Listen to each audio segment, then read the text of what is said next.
Namaste and welcome, beloved mighty companions, to this holy light circle and to come together to celebrate this light and to really learn to listen deeply. I know it's for me to listen to the voice within and see how much joy and happiness there is only following that light and just checking in with Jesus all day long. You know, what would you have me do? What's most helpful? What serves? And just the joy and happiness of it. And, you know, I remember so many thoughts about loss in the spiritual journey and how that is desired experience, because he's showing us that everything's a desire. And he's reminding me, yes, the body's a desire. It's his topic of life, really, to see that life is beyond a body in the light of divine being. The light doesn't know a body, does it? So and how just focusing on that light all day and being shown all the denials. He's telling me he's reminding me every denial is the desire for a body. Regardless of the denial, it's a desire for a body. In the light of divine being, can we have a body? Even if we want one? That's so profound to see in the light. The light doesn't know anything about a body.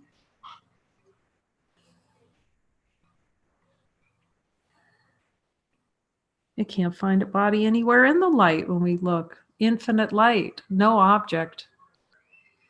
As soon as there's no object here, that means there's no object anywhere. There isn't an object anywhere anyway, but it kind of cracks the code. What's the code to awakening? See that there's no body. And it's like, I don't know how long this review's been, but he's having us say, I'm not a body, I am free, before and after the lesson. Like for, I don't know how long. And I'm seeing how helpful that is to focus on the light, not being a body. And asking the light everything and seeing that the light's going to answer that. So it's going to be very fun to ask the light today to tell us about free will. What a topic. Because we have a whole world that thinks about free will. Jesus says the ego gets hold of free will pretty quickly. So it's felt helpful just to look as light beings and see, does the light being need free will? Does light have will? Free will. Oh, this is deep. So free will is a movement within consciousness. It's the moving. We'll ask the light, is it the moving? Yes, it's the moving. So its consciousness is an exploration of quote unquote free will. So the ego, the subconscious portion of consciousness goes, well, that means I can do anything that I want to do. Don't fence me in, Don't draw a barrier across my property because you're denying free will. Jesus uses free will in a different way, and he talks about it here. Free will is an attribute of the mind, not the soul. So we can see as divine light, what's divine light looking for free will for? It doesn't know what freedom is. It just is. So it's really helpful to look with Jesus, that desire for the experience of free will, free to choose, which makes two. Free to choose. But thankfully, the divine light is using that same choice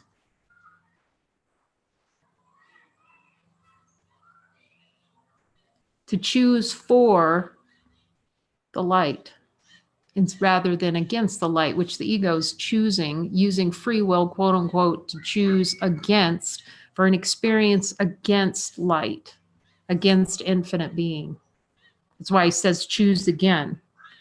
Free will is an attribute of the mind. It says creation of the soul is already fully accomplished, and the light of divine being is the light fully accomplished.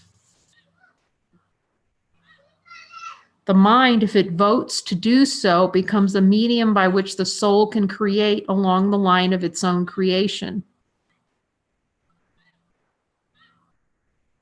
It does not freely elect to do so. It retains its creative ability, but places itself under tyrannical, rather than authoritative control. So rather than the control of the Father, the soul just is oneness. So free will and the idea of the ego is actually tyranny, because it's self-tyranny. It's self-tyranny, putting ourselves under the authority of what doesn't exist, which is the ego. It's putting ourselves under the authority of denial of divinity. Like we're abdicating free will, actually. Like free will is a concept that you can choose to be not divine. Actually, that's just checking in to see what the one who knows. Yes. Yet we can see in divine light. Can we be separate from light?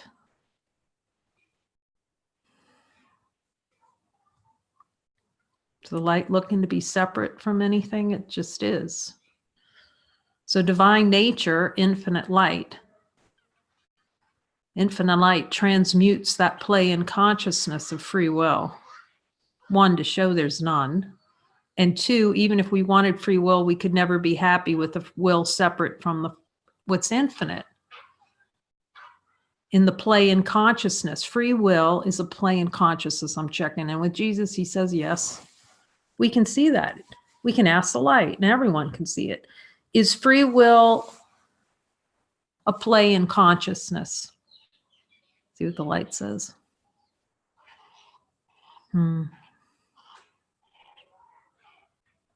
It's a means to deny creative expression of the divine. Yet as we cease to deny and move into alignment, then creativity, the creative force of infinite, moves freely. And then we're used. That doesn't sound good to be used. They're just not words.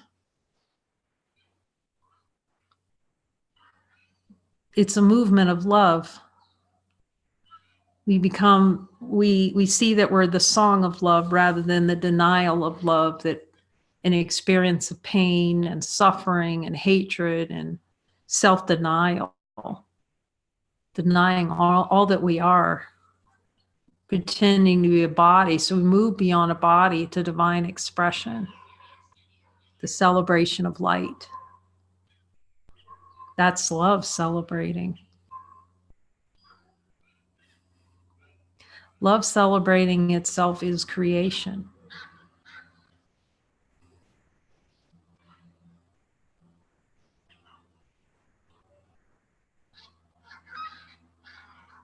To change your mind means to place it at the disposal of true authority. Authority, our own authority, rather than the tyranny that we gave it away to the ego through the pretending. That's why we look with Jesus. Jesus, is there a desire to pretend like I don't know I'm light?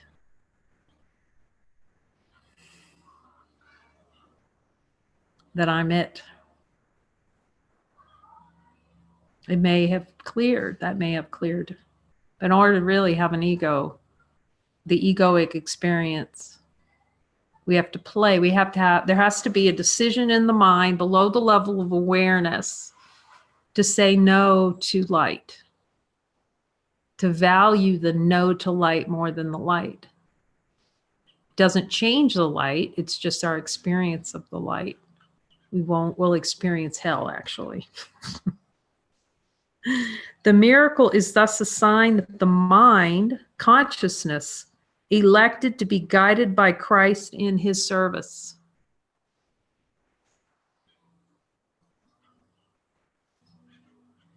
It's very interesting. So we have the possibility to play in a dream as separate from the Father, yet we can never truly be separate from the Father. In the light of divine being, we can see this. The abundance of Christ is the natural result of choosing to follow him. So to choose to follow divine light is the celebration of the abundance that we are.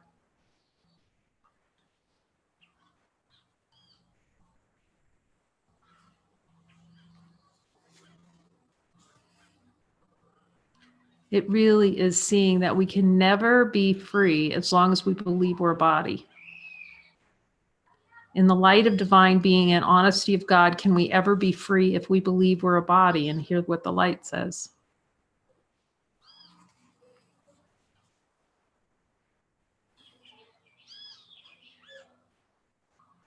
So the body identification, belief that a body exists and that it has more power than we do, is our own desire to have an experience in which the world has more power than we do. When consciousness expresses the world, who we are, an expression, well, consciousness is an appearance within divine light. And we've looked before to see, is consciousness more powerful or is the light more powerful in our direct experience as light beings? Infinite light. So it's powerful to live as unified consciousness, the unified mind. It's extremely powerful. That's what Christ, that's the Christ mind. Until even that falls away to the light that does not even know what consciousness is. All for a desired experience of consciousness and changing and the world, until that play is seen for what it is, a denial of light.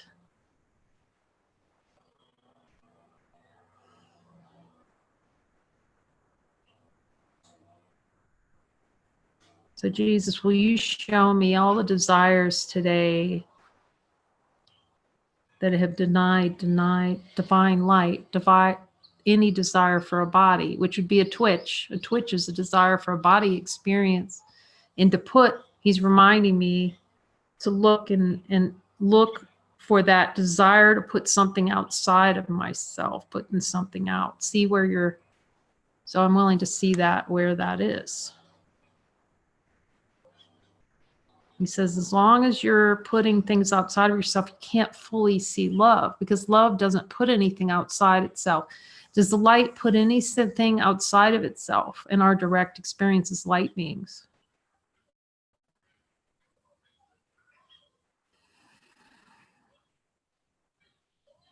He says, look deeply at the not wanting to be the light, not wanting to be silence.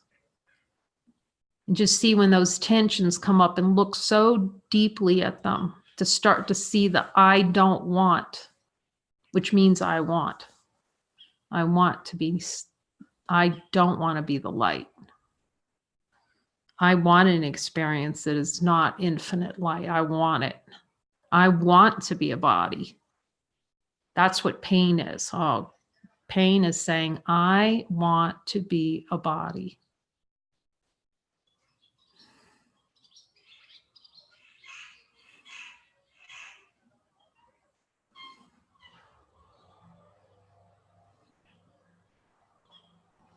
He's also been reminding me today how really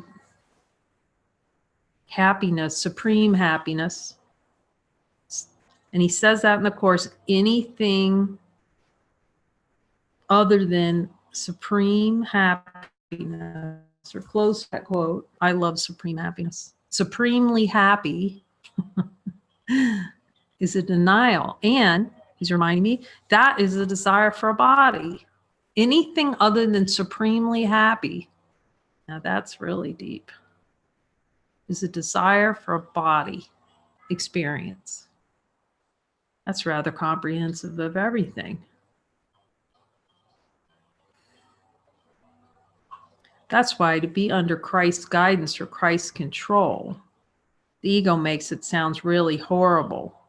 But when we really look at it so directly and so honesty, has it really been that great having an experience of a body?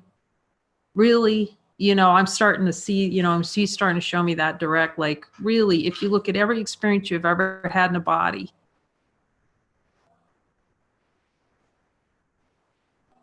not to take away the love, the experience of love component, the loving memories that we have with beings that we love. But see how much underneath even those memories there was hate and unhappiness and despair. It was like little moments of happiness, these little happiness nuggets, like an Easter egg hunt. And you look and there's a little happiness nugget, and then you go through the desert for a while and you find another little happiness nugget. We're just looking, I had to admit, I even love saying that. I feel so much love just saying that.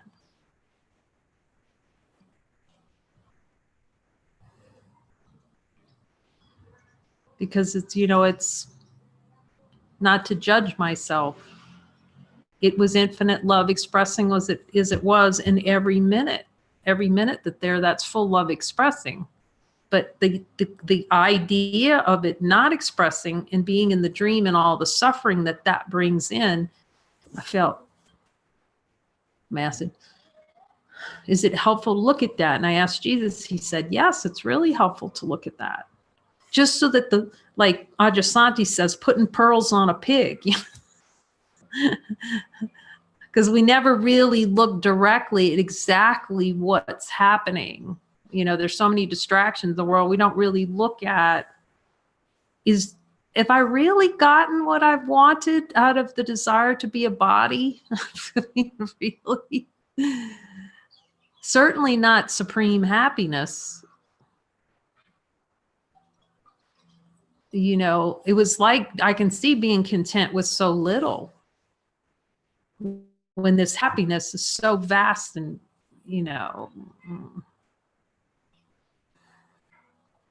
feels like it's time for that play to be released. Any kind of idea about that. So I put that up. Jesus keeps showing me, which he does. If I ask, every time I ask, he delivers it. And as much as we can take. Renee and I were talking about that today. Like you start out with the course and you do in 5 minutes, of meditation. It's like now he's got us in light circles 2 times a day. And then we're up at 6 for an hour contemplation. And I'm seeing how helpful that is. We can take it. We're strong, infinite beings. Like in the beginning, like the little training wheels. But what is more valuable use of time? And it's guidance. So it's really guidance. It's always guidance with Jesus guides. But I'm seeing we're such powerful beings that we can take it full on and see through these desires when we look directly, in particular, as light beings. Now, feels helpful to mention for some beings, and Jesus says this, it seems like a lot of energy is going to rise, can arise. Jesus says, make no mistake that I'm with you. And ask me what's in service to the whole. The energies are rising, because the ego will take those and make a little story out of it, and that things are worse or bad or all those kinds of things, when really it's the transmutation. It's the energetic, it's shifting all the suppressive energies. The energies that make it seem like through forgiveness releases the otherness in sensory experience. So we can ask in the divine light of being, so that we can have that bird rest in our heart. Does forgiveness free the energetic otherness. That's what it's for. It's to collapse the energetic investment in other, something outside of ourselves.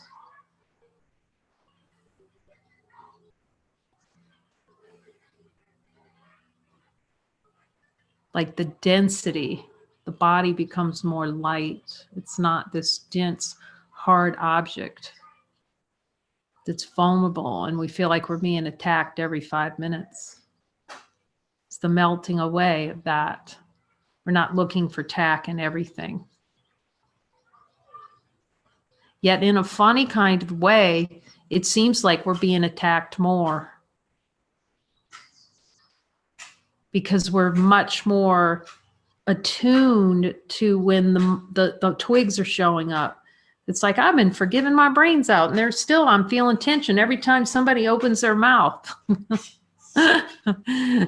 Because it's coming more into awareness. Before, like he said, in the course, he tells us about you are tolerant of pain. You know, we've become actually tolerant of all this bearing, all this, the pain, all the denial so deep. Well, now that we know they're there and we're willing to see them, they start screaming up. And so it's really good to be with each other and support each other in this, and just, you know, holding each other's hands. That's what he's given us for. If they should arise. I'm not saying that, well, except for some beings don't have any of this. Haven't met too many in the reflections in consciousness. I guess I'm getting the reflections. But just to keep reminding us and supporting each other, you know, that's why he's encouraging joining. Go, go, go.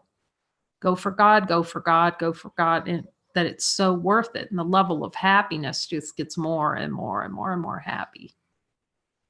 And so we support each other in the truth. Because there are a lot of reflections in consciousness. Like, it's not a conversation usually at the dinner table that you're talking about not having a body. We can support each other in that, in the truth. And through the reflection and the willingness to look together, the power that we have of this looking, and how easy this is to go through so many beliefs that we have. Jesus says, all you have to do is get that one, that there isn't a body and everything else is a desire for a body. That simplifies a lot. So Jesus, are there any other beliefs or desired experiences around a body that I need to see? I'm willing to see it in this light circle.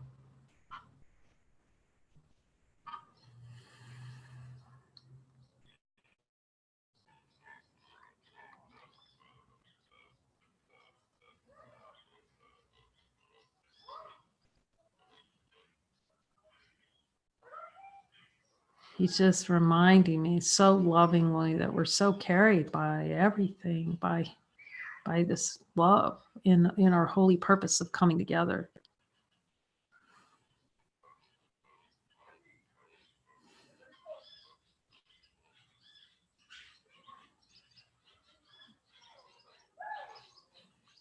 Thankfully, he's also reminded, no matter how much we've tried to forget, we can't. No matter how much the ego's tried to bury itself under everything, under a rock, that the light's not here, we can see in these light circles that the light is here. So no matter what we do or what we've done, we can see that the light's not keeping account of any of it. The light's just here right now. Saying, see that you're light. Cease to deny the light. Admit that you've been denying it. And ask me, because if you're not sure you have been denying it, I'll be sure he'll, when we ask him, he'll tell where we deny the light. And that's really, oh, it's so helpful. Because we've made it so confusing for ourselves that we forgot even what denial of light is. And the example comes to mind. And I mean, it seems like so many simple things that we would do and just take for granted that we think is so nice and helpful. But let's, like an idea, like walking down the street and there's so many beings that approach to give them money. And then we might give out money. But to not even do that without asking the divine light, because what can be hidden under there is false empathy. You know, we're empathizing with someone, or, you know, so we have to really listen to Jesus in those things, because the ideas that we have about, we could be doing that because we think that person's less than us. You know, so inadvertently, even through simple things like that, we're supporting the idea of a personal identity. So we have to go to him for everything, the light for everything, every single question that we have, like all the time. He's saying all the time. And that's for me. All the time. Yet the joy and the happiness, I can just, like the experience here, like even talking about it, like there's so much happiness and joy, because like at first it, you know, I could see like there's a reaction, you know, to what would be asked. Like it was reactionary, and you know, it takes a lot of faith and trust in ourselves, actually, right, to keep going. And like I say, I don't know a lot about other experiences people have. Well, I've heard other people tell me theirs, but you know, it seems hard at first, but after a while, when the mind clears out, you know, and I think these light circles will really help. There's like this just asking, like this joy comes, like this happiness, even thinking about asking now, like this happiness, just asking. Because it's like the open gateway for the divine to communicate with the divine. It's like happiness, and for no reason.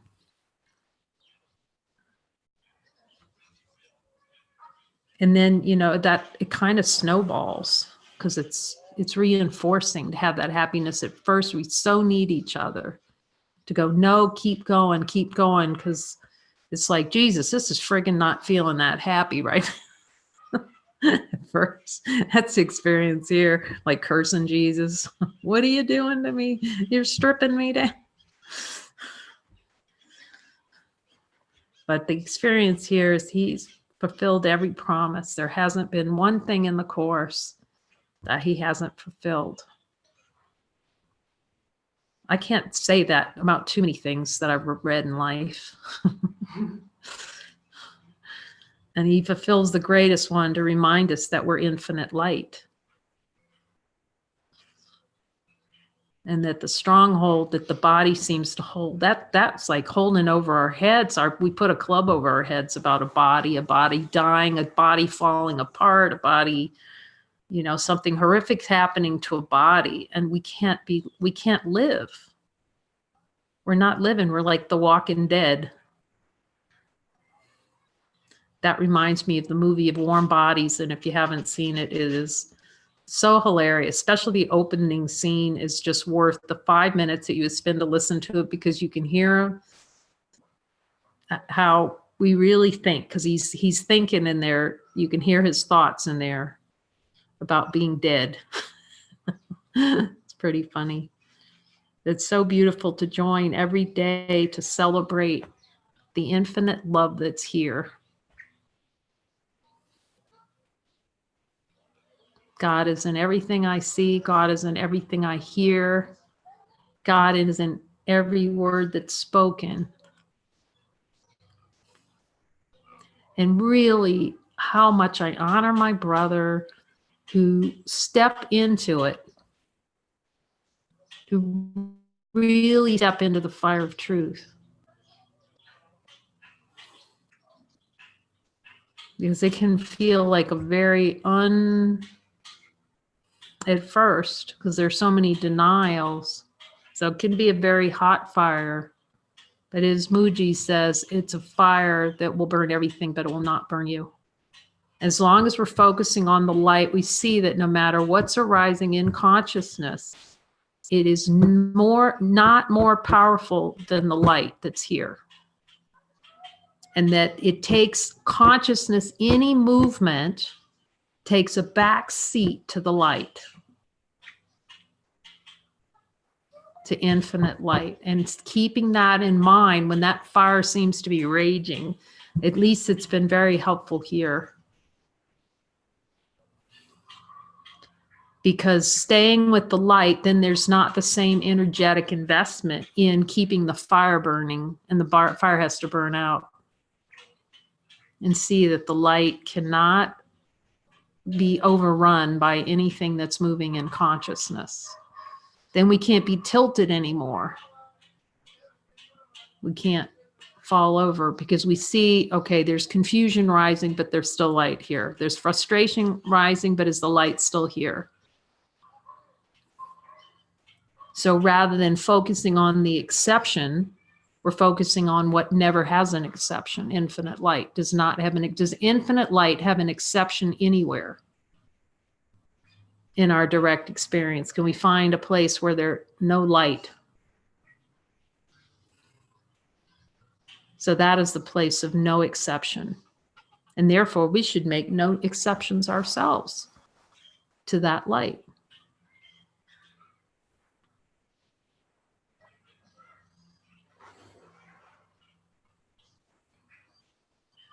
Jesus talks here too, and he reminds me about witnessing.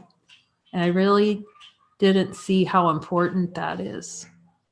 You know, because you talk about it, there's Jehovah Witnesses, and then there's Jesus Witnesses, and I guess maybe there's some conceptual ideas about, you know, talking about Jesus that had to get through or talking Jesus, but I'm seeing really how he's saying how that is important for us to be teachers of God from the standpoint of not proselytizing, but to be an expression of what he teaches, to be the light. It may not come like this where it's coming out of somebody's mouth, but it certainly comes out. It always comes out of our mouths, actually. Everything we say is a reflection of what we believe.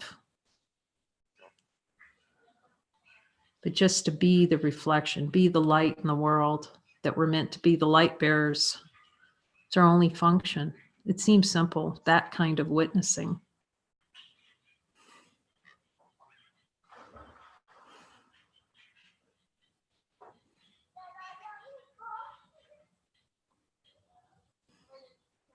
Amen.